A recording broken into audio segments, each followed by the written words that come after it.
الحمدللہ رب العالمین والصلاة والسلام علی سید الانبیاء والمرسلین اما بعد فاعوذ باللہ من الشیطان الرجیم بسم اللہ الرحمن الرحیم۔ فرمان مصطفیٰ صلی اللہ تعالی علیہ وسلم ہے اذا نسیتم شیئا صلوا علیہ، جب تم کوئی چیز بھول جاؤ تو مجھ پہ درود پڑھو فتذکروا، تمہیں وہ چیز یاد آ جائے گی۔ صلو علی الحبیب صلی اللہ تعالی علی محمد صلی اللہ تعالی وسلم۔ عزیز طلبہ کرام، آج ہمارا علم صرف کا لیکچر اور علم نحو کا لیکچر شروع ہے، اور سب سے پہلے آج ہم علم نحو کا بیان کریں گے، اس کا دوسرا لیکچر ہے، اور اس کے بعد انشاءاللہ علم صرف کی طرف بڑھیں گے۔ تو خصوصی طور پہ آج کا جو ہمارا موضوع ہے وہ ہے اجراء الصرف اور اجراء النحو۔ ہم نے اس کا اجراء کیسے کرنا ہے۔ سب سے مین چیز یہ ہے، ہمارے طلبہ صرف اور نحو پڑھ لیتے ہیں لیکن اجراء نہ ہونے کی وجہ سے نہ تو صحیح طرح سمجھ پاتے ہیں اور نہ ہی جو اس کا اصل مقصود ہے، فائدہ ہے، وہ حاصل نہیں کر پاتے۔ تو آئیے ہم اپنے علم نحو کی طرف پہلے بڑھتے ہیں۔ علم نحو میں سب سے آغاز ہوتا کلمہ سے۔ کلمہ یا تو مفرد ہوگا یا وہ مرکب ہوگا۔ اگر وہ مفرد ہے تو پھر وہ اسم ہوگا، فعل ہوگا، حرف ہوگا۔ اگر وہ مرکب ہے تو وہ مرکب مفید ہوگا یا مرکب غیر مفید ہوگا۔ ٹھیک ہے، اس سے آگے بڑھے، اگر آپ تو اسم کی طرف بڑھے تو اسم یا معرب ہوگا یا وہ مبنی ہوگا۔ معرب ہے تو منصرف ہوگا یا غیر منصرف ہوگا۔ ٹھیک ہے، اگر وہ مبنی ہے تو پھر مبنی الاصل ہوگا یا مبنی الاصل کے مشابہ ہوگا۔ اگر مبنی الاصل ہے تو اس کی پھر تین صورتیں ہیں، ماضی ہے، امر حاضر معروف ہے، تمام معروف ہے۔ یہ تین چیزیں مبنی الاصل۔ اگر وہ مبنی الاصل کے مشابہ ہے، یعنی اصل میں تو مبنی نہیں ہے لیکن اس کے ساتھ مشابہت ہے، تو وہ 8 چیزیں ہیں، وہ بھی ہم نے تحریر کر دی آپ کے سامنے۔ دیکھیں، اسماء موصولات ہیں، اسماء اشارات ہیں، اسماء صفات ہیں، ضمائر ہیں، کنایات ہیں، اسماء ظروف ہیں، مرکب بنائی ہے، اور اسماء افعال ہیں۔ یہ 8 چیزیں جو ہیں یہ مبنی الاصل کے مشابہ ہیں۔ اور اگر یہ مرکب مفید ہو تو مرکب مفید کو جملہ بھی کہا جاتا ہے، اور اگر یہ غیر مفید ہو تو پھر اس کی آگے کچھ اقسام بنتی ہیں، جن میں مرکب اضافی ہے، مرکب توصیفی ہے، مرکب منع صرف ہے، اسی طرح مرکب بنائی ہے۔ تو یہ اس کی مرکب مفید کا مطلب یہ ہوتا ہے کہ وہ مرکب مکمل فائدہ دے رہا ہے، مکمل جملہ ہے، کلام ہے، اور مرکب غیر مفید کا مطلب ہوتا ہے کہ بھی مکمل فائدہ حاصل نہیں ہو رہا۔ یا تو وہ مرکب غیر مفید مرکب اضافی ہوگا جو مضاف مضاف الیہ سے مل کے بنتا ہے، یا مرکب توصیفی ہوگا جو ہے وہ موصوف اور صفت سے مل کے بنتا ہے، یا مرکب عددی ہوگا جو مطلب ادا سے مل کے بنتا ہے، جیسے احد، عشرہ، اور یا وہ مرکب منع صرف ہوگا۔ منع صرف اس میں فرق یہ ہے کہ دونوں کو، دو لفظوں کو ملا کے ایک لفظ بنا دیا جاتا ہے، لیکن دوسرا حرف جو ہوتا ہے وہ حرف کو شامل نہیں ہوتا۔ جیسے بالا بکا، بالا ایک تھا، بکا دونوں کو ملایا تو ایک حرف بن گیا بالا بکا، تو یہ مرکب منع صرف ہے۔ مرکب عددی کی مثال جیسے احد عشرہ، اصل میں تو احد و عشرہ، تو یہ ان دونوں مرکبوں میں فرق ہے۔ تو بہرحال یا تو مرکب مفید ہوگا یا غیر مفید ہوگا۔ تو اب جب ہم نے کلمے کا اجراء کرنا ہے تو سب سے پہلے ہم نے عبارت کے اندر اس کلمے کو دیکھنا ہے کہ وہ مفرد ہے یا مرکب ہے۔ اگر تو وہ مرکب ہے تو پھر مرکب کی باعث میں چلے جائیں، اگر وہ مفرد ہے تو پھر مفرد کی باعث میں چلے جائیں۔ مفرد کی باعث میں جا کے آپ نے یہ دیکھنا ہے کہ وہ اسم ہے یا فعل ہے یا حرف ہے۔ اگر وہ اسم ہے تو اسم میں آپ نے یہ دیکھنا ہے کہ اسم کی کون سی علامات اس میں پائی جا رہی ہے۔ مثلا اسم کی علامت میں یہ ہوتا ہے کہ اسم کے شروع میں الف لام آتا ہے۔ اسم کی علامت یہ ہے کہ اس کے آخر میں تنوین آتی ہے۔ اسم کی علامت یہ ہے کہ اس میں گولتا آتی ہے۔ اسم کی علامت یہ ہے کہ اس میں تثنیہ اور جمع ہوتے ہیں۔ تثنیہ جمع آپ کے ذہن میں آتا ہوگا، یہ تو فعل میں بھی ہوتے ہیں۔ اصل میں یہ یاد رکھیں فعل واحد ہی ہوتا ہے۔ فعل میں جو تثنیہ جمع ہوتا ہے اس کا فاعل ہوتا ہے علی تثنیہ اور واو جمع، وہ اس میں تثنیہ جمع ہوتے ہیں۔ فعل خود واحد ہی ہوتا ہے، تثنیہ جمع ہونا یہ اسم کا خاصہ ہے۔ اسی طرح مصغر ہونا، مکبر ہونا، یہ بھی اسم کے خواص میں سے ہے، یہ فعل میں نہیں آتے۔ تو اگر وہ آپ دیکھیں آپ اس کو اسم کہہ رہے ہیں تو یہ دیکھیں اس میں اسم کی علامات پائی جا رہی ہیں، اگر یہ اس کی اسم کی علامات پائی گئی ہیں تو پھر وہ اسم ہے، اور اگر نہیں پائے گی پھر فعل کی علامات دیکھیں، جیسے قد کا ہونا، سین اور صوفہ کا آنا، امر اور نہیں کا ہونا، اس کے آخر میں نون ثقیلہ اور خفیفہ کا آنا، آخر کے اندر تاء ساکنہ کا آنا، علی ھذا القیاس دیگر علامات۔ تو آپ یہ دیکھیں کہ فعل میں فعل کی علامات پائی جا رہی ہیں، اگر وہ پائی جا رہی تو پھر فعل ہے، اور اگر اسم فعل کی علامات نہیں پائی جا رہی پھر وہ حرف ہے، جیسے من ہے، الہ ہے۔ تو سب سے پہلے آپ نے نحو کا اجرا کرتے ہوئے یہ چیز دیکھنی ہے کہ یہ اسم فعل حرف میں سے کیا ہے۔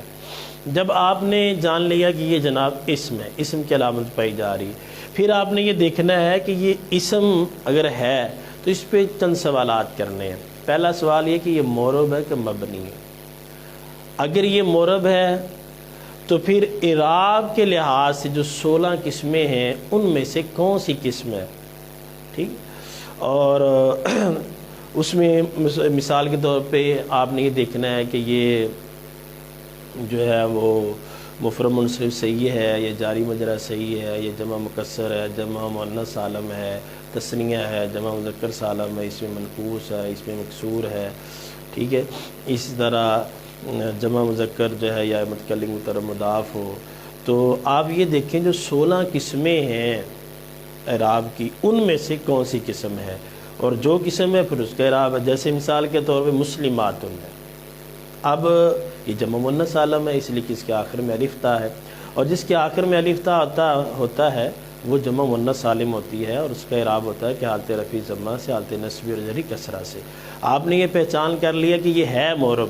اب معرب میں اعراب کے لحاظ سے کون سی قسم ہے، آپ نے کہا جمع مؤنث سالم ہے، پھر جمع مؤنث سالم کا آپ کو اعراب آنا چاہیے کہ جمع مؤنث سالم کی حالت رفع جو ہے وہ ضمہ سے آتی ہے، حالت نصبی اور جری کسرہ سے آتی ہے۔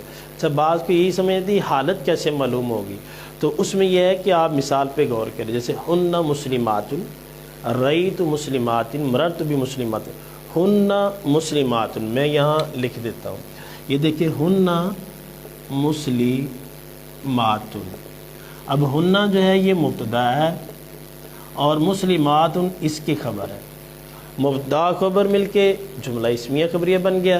اب یہ مبتدا یہ خبر، اور خبر مرفوع ہوتی ہے تو یہ حالت رفع ہوگی، اور حالت رفع میں اس پہ ضمہ آ رہا ہن مسلمات، اور آگے آپ دیکھیں رأیت مسلمات۔ اب آپ دیکھیں مسلمات میں رأیت فعل بفاعل اور مسلمات اس کا مفعول ہے، اور مفعول جو ہوتا ہے وہ منصوب ہوتا ہے، منصوبات میں سے ہے، تو یہ اس کی حالت نصبی ہوئی، تو حالت نصبی بھی کسرہ سے آتی ہے۔ اور مررت بمسلمات یہ تو ہے جر، مررت بمسلمات۔ اب آپ دیکھیں مررت بمسلمات، اب بعد جو ہے یہ جر دے رہی ہے تو یہ حالت جری ہوگی، تو حالت جری بھی جمع مؤنث سالم کی جر سے آتی ہے۔ تو یہ عزیز طلبہ آپ کو سمجھانا ہے کہ حالت نصبی و جری بنے گی کیسے۔ یہ حالت رفع اس لیے ہے کہ یہ اس پہ رفع آ رہا، مبتدا خبر ہے، اور یہ حالت نصبی اس لیے کہ یہ فعل بفاعل اور آگے مفعول ہے۔ تو جمع مؤنث سالم کی حالت نصبی اور جری جو ہے یہ کسرہ سے آتی ہے۔ تو عزیز طلبہ کرام آئے ہم اب پیچھے کی طرف آتے ہیں۔ تو ہماری بات ہو رہی تھی کہ جب ہم نے پہچان لیا کہ یہ اسم ہے تو پھر سوال کرنا یہ معرب ہے یا مبنی ہے، اور اگر یہ معرب ہے تو اعراب کے پہلا سوال یہ کرنا ہے معرب کے اوپر کہ یہ منصرف ہے غیر منصرف ہے۔ اگر یہ منصرف ہے تو پھر دوسرا سوال کرنا ہے کہ اعراب کے لحاظ سے اس کی کون سی قسم ہے۔ اعراب کی 16 قسمیں جو ہیں، مفرد منصرف صحیح ہے، جاری مجرا صحیح ہے، جمع مکسر ہے، جمع مؤنث سالم ہے، جمع مذکر سالم ہے، تثنیہ ہے، اس میں منقوص ہے، اس میں مکسور ہے، اس کی آپ کو علامات آنی چاہیے۔ اس میں مکسور جیسے موسیٰ آخر میں علی مکسورہ ہوتا ہے، اور اس میں منقوص کی مثال قادن، اصل میں قادیون تھا، آخر میں یا ہے اور اس کا ماکر مکسور ہے۔ تو یوں آپ نے 16 قسموں میں سے دیکھنا ہے کون سی قسم ہے۔ تو سب سے پہلا سوال کیا تھا، معرب، یہ اسم جو ہے معرب ہے کہ مبنی ہے۔ معرب ہے تو اعراب کے لحاظ سے 16 قسموں میں سے کون سی قسم ہے۔ اس کے بعد دوسرا آپ نے اس پہ سوال کرنا ہے کہ معرب ہے تو اعراب بالاصل ہے، اعراب بالحرکت ہے۔ اگر اعراب الاصل ہے تو پھر جو اس کا اعراب ہے وہ دیں گے. اگر اعراب الاصل ہے یا اعراب التبع ہے، یعنی دو طرح کی اس میں اعراب آتے ہیں نا، ایک ہے اعراب الاصل جو اس کا اصل اعراب ہے، اور ایک اعراب التبع. تبع اگر ہے تو یعنی کسی کے تابع ہو کے اعراب آ رہا، تو پھر توابع قسموں میں سے آپ نے دیکھنا ہے کہ توابع کی یہاں کون سی صفت بن رہی. مثال کے طور پہ مؤکد تاکید ہے، یا یہ موصوف اور صفت ہے، یا جناب یہ آپس میں مبدل اور بدل ہیں، یا مبین اور بیان ہے، یا معطوف اور معطوف الیہ ہے. یہ 5 قسمیں ہیں. تو اعراب الاصل ہے یا اعراب التابع ہے. اگر اعراب الاصل ہے تو جو اس کا اعراب ہے وہ دے دے. اگر اعراب التابع ہے تو توابع جو 5 ہیں، تاکید ہے، صفت ہے، بدل ہے، مبین بیان ہے، اسی طرح عطف ہے، یعنی عطف 2 طرح کا ہے، ایک عطف بیان اور ایک عطف بالحرف. ان 5 قسموں میں دیکھنا ہے کہ یہاں کون سی قسم بن رہی ہے. ٹھیک ہے جی. اور اس کے بعد اس میں آپ کے توابع بھی آگے. اس کے بعد آگے بڑھتے ہیں تو معرب کی 2 صورتیں، یا وہ منصرف ہوگا یا غیر منصرف ہوگا. ٹھیک ہے. تو اگر وہ غیر منصرف ہے تو پھر آپ نے دیکھنا ہے کہ غیر منصرف کے 9 اسباب میں سے کون سا سبب پایا جا رہا ہے. اب 9 اسباب کون سے؟ عدل، وصف، تانیث، معرفہ، عجمہ، جمع، ترکیب، الف نون زائدتان، وزن فعل. ٹھیک ہے. 9 اسباب میں سے 2 سبب پائے جائیں، یا ایک ایسا سبب جو 2 کے قائم مقام ہو، تو وہ پایا جا رہا ہے یا نہیں. اگر تو ایک سبب جو 2 کے قائم مقام ہے، یاد رکھیں 9 اسباب میں سے 2 سبب ایسے ہیں کہ جو 2 کے قائم مقام ہے. ایک ہے تانیث کا الف اور ایک ہے جمع منتہل جمع. اگر تانیث کا الف پایا جا رہا ہے تو یہ تانیث کا الف جو ہے یہ 2 سببوں کا مقام ہے. اب پھر ہمیں ایک پایا جا رہا دوسرا ڈھونڈنے کی ضرورت نہیں ہے، اس لیے کہ ایک ہی 2 کے قائم مقام ہے. اور اگر وہ جناب آپ دیکھ رہے ہیں کہ وہ جمع منتہل جمع ہے، تو پھر بھی آپ کو دوسرا سبب ڈھونڈنے کی ضرورت نہیں ہے کہ جمع منتہل جمع 2 سببوں کا قائم مقام ہے. ان 2 کے علاوہ بقیہ جو ہے عدل ہے، وصف ہے، تو اسی طرح معرفہ ہے، ٹھیک ہے، الف نون زائدتان ہے، وزن فعل ہے. یہ جو اسباب ہیں یہ 2 پائے جائیں گے تو پھر وہ غیر منصرف کہلائے گا. جو غیر منصرف کہلائے گا تو پھر اس کا اعراب بھی 16 قسموں میں سے آپ نے دیکھنا ہے کہ غیر منصرف کا اعراب کیا ہوتا ہے. تو غیر منصرف کا جو اعراب ہوتا ہے حالت رفع ضمہ سے، حالت نصبی اور جری فتح سے آتی ہے. جاء عمر رأیت عمر مررت بعمر. اب دیکھیں جا عمر، اب جا فعل ہے، عمر اس کا فاعل حالت رفعی ہوگی. رأیت عمر، رأیت فعل با فاعل اور عمر اس کا مفعول ہے، یہ حالت نصبی ہوگی. مررت بعمر، عمر سے پہلے با آ رہی ہے، جر دے رہی تو حالت جری ہوگی. تو اس کی حالت رفع ضمہ سے، حالت نصبی اور جری فتح سے آتی ہے. جیسے جمع مؤنث سالم میں حالت رفع ضمہ سے، نصبی اور جری کسرہ سے. اور غیر منصرف کی حالت رفع ضمہ سے، حالت نصبی اور جری کسرہ سے آتی ہے. تو اس کی مثال بھی میں نے آپ کو دے دی، جاء عمر رأیت عمر مررت بعمر. تو یوں عزیز طلبہ کرام آپ نے اس کا اجرا کرنا ہے کہ اگر اسم ہے تو پھر سوال کیا ہونا ہے کہ معرب ہے یا مبنی. معرب ہے تو پھر اعراب کے اعتبار سے 16 قسموں میں سے کون سی قسم ہے، اور پھر اعراب الاصل ہے یا اعراب الحرکت، اعراب التبع ہے. ٹھیک ہے. پھر آگے اعراب الحرکت اور اعراب الحرف آ جائے گا. ٹھیک ہے. اور اعراب تقدیری ہے یا اعراب محلی ہے، اس کی آگے پھر مزید بحث آئے گی. تو بہرحال شروع میں آپ نے یہ دیکھنا ہے 16 قسموں میں سے پہچاننے کے بعد کہ اعراب الاصل ہے یا اعراب تبع ہے. اعراب تبع میں توابع آ جائیں گے، اعراب الاصل میں پھر جو اس کا اصل اعراب اس کو دیکھیں گے. تو اس کے بعد پھر منصرف ہے یا غیر منصرف ہے. غیر منصرف ہے تو غیر منصرف کا جو اعراب ہے وہ بھی ہم نے بیان کیا، وہ اس کو دیں گے. تو یہ تو تھا کہ اسم اگر معرب ہے کہ مبنی ہے. اب اگر معرب تھا تو اس پہ یہ بات ہوگی. اب رہا کہ اگر وہ مبنی ہے تو پھر ہم دیکھیں گے کہ وہ مبنی جو ہے وہ مبنی الاصل ہے یا مبنی الاصل کے مشابہ ہے. اگر وہ مبنی الاصل ہے تو مبنی الاصل 3 چیزیں ہیں. پہلی ہے ماضی، دوسرا ہے امراض اور معروف، تیسرا ہے تمام معروف. اب یہ دیکھیں کہ ان تینوں میں کوئی ہے. اگر ان تینوں میں ہے تو پھر یہ مبنی ہے.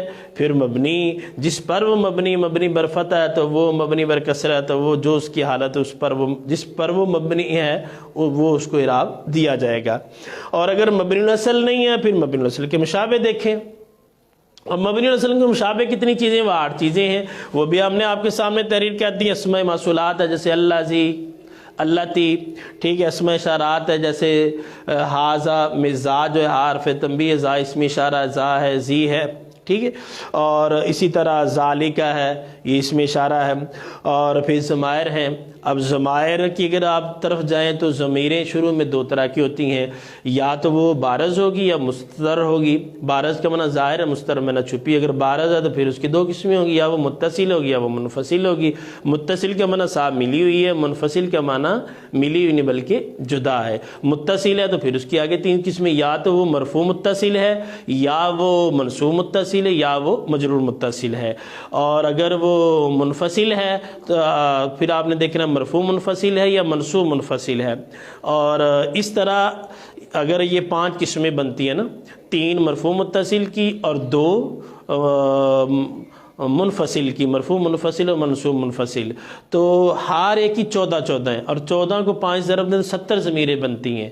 تو یہ آپ دیکھ لیں کہ 70 ضمیروں میں سے تو کوئی نہیں آ رہی۔ مثال کے طور پہ جیسے تا تما تم مرفوع متصل، اسی منصوب متصل ہو ہما ہم، ٹھیک ہے۔ اسی طرح کتاب ہو کتاب ما لاہو، یہ مجرور میں آ جائیں گی، ہوا ہیا، انتا انتما انتم، ٹھیک ہے۔ اسی طرح ایا ایاہما۔ تو یوں آپ نے ان 70 ضمیروں میں سے دیکھنا ہے کچھ ضمیر تو نہیں پائی جا رہی۔ اگر ضمیر ہے تو پھر ضمیر جو ہے وہ مبنی ہے، تو وہ جو اس کا جس پہ وہ مبنی ہے، جیسے ہوا ہے تو اس کا آخر پہ فتح ہے تو ہوا ہی رہے گا، پیچھے فی بھی آ جائے گا تو ہوا ہی رہے گا۔ ایسا نہیں کہ فی آنے کی وجہ سے ہو وی ہو جائے گا، وہ ہوا ہی رہے گا۔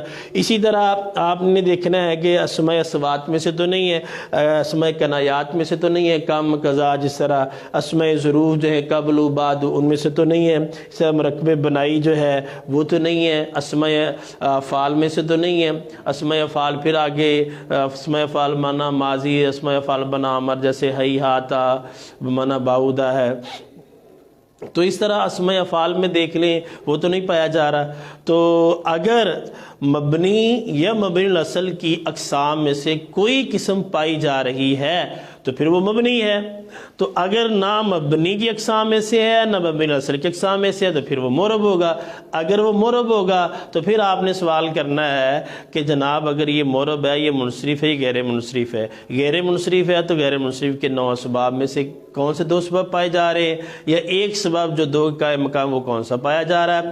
اور اگر وہ غیر منصرف نہیں منصرف ہے، ٹھیک ہے، تو پھر منصرف کا جو اعراب ہوگا وہ آپ دیں گے۔ تو 16 اقسام میں سے آپ دیکھیں گے کہ کون سی قسم پائی جا رہی ہے کہ یہ مفرد منصرف ہے، جاری مجرا ہے، غیر منصرف ہے، اسماء 6 مکبرہ میں سے ہے، جمع مؤنث سالم ہے، جمع مذکر سالم ہے، کون سی قسم ہے، جو قسم ہے پھر اس کے مطابق وہ اعراب دیں گے۔ اور پھر سوال ہوگا اعراب الحرف ہے یا اعراب الحرکت ہے، تو اعراب الاصل ہے یا اعراب التبع ہے۔ اگر اعراب التبع ہے تو پھر توابع میں سے آ جائے گی، اعراب الاصل ہے تو پھر دیکھا جائے گا اعراب الحرکت ہے یا حرف ہے، اصلی اعراب ہے یا تقدیری اعراب ہے یا محلی اعراب ہے، اس کو دیکھیں گے۔ تو یہ تو بات تھی اس پر، ٹھیک ہے۔ اب ایک اور اس پہ سوال کریں گے کہ یہ عامل ہے یا معمول ہے، اسم جو ہے وہ عامل ہے یا معمول ہے۔ اگر عامل ہے تو پھر عامل کون سا، اسماء عاملہ میں سے ہے، افعال عاملہ میں سے ہے یا حروف میں سے ہے، پھر اس پر ایک بات ہے۔ تو عاملہ کی بات انشاءاللہ کل ہم اس پر گفتگو کریں گے۔